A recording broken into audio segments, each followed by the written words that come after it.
This is truly horrifying. 8 people dead, 6 in life, but all we know right now is that they are dead, and a 21-year-old white man with a gun killed them. And what's been, oh, it wasn't racism, it was sex addiction. First of all, you, man. You killed 6 Asian people.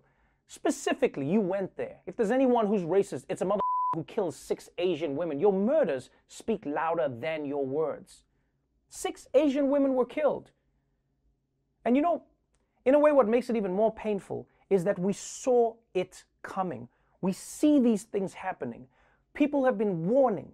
People in the Asian community have been tweeting. They've been saying, please help us. We're getting punched in the streets. We're getting slurs written on our doors. We're getting people seeing this happening. And while we're fighting for it, there are many people who've been like, oh, stop being so woke and so dramatic. Kung flu, come on, ha ha ha ha ha ha ha ha ha. It's just a joke. This guy didn't go and kill these women by mistake. It wasn't, it's like he knew what he was over again.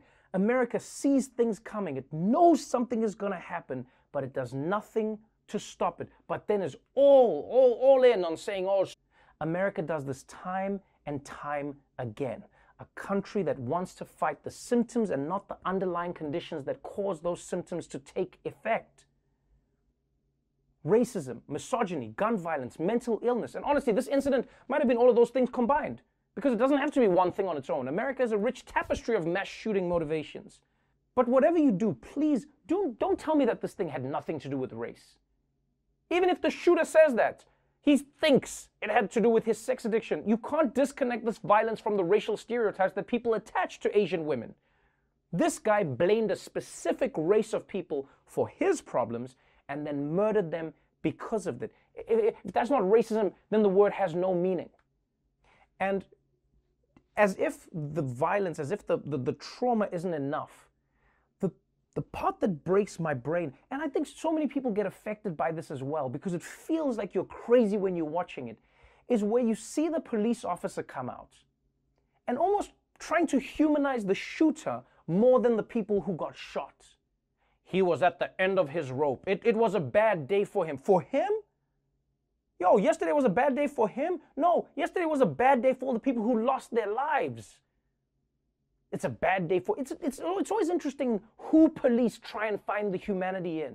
Like, I can guarantee you, if a black person or brown person went on a mass killing spree in a white neighborhood, not a would a police officer go on TV and say, well, he was kind of at the end of his rope and this is what he did. They barely have patience for black protesters who are not killing anybody. And the frustrating thing is that it did not have to happen. It does not have to happen. From the top to the bottom, the politicians who are going to cry now and say, oh, we're so sorry. Yeah, but when it's happening, when politicians are out there saying Kung flu and all of these, what are we doing then? We can all do something to try and fight against this. We can't stop every evil person. Please, I'm not saying that. No, someone's going to be like, oh, there's always going to be evil. Yeah, but you know what we can try and do is create an environment where we're not letting specific people be targeted because of the color of their skin. In this instance, find an anti-hate organization. Try and work with them. Reach out to people who need support. Donate your money, donate your time, whatever you can, but do something. And most importantly, let's try and pay attention so that it doesn't happen again. Because the truth is, we could see this coming.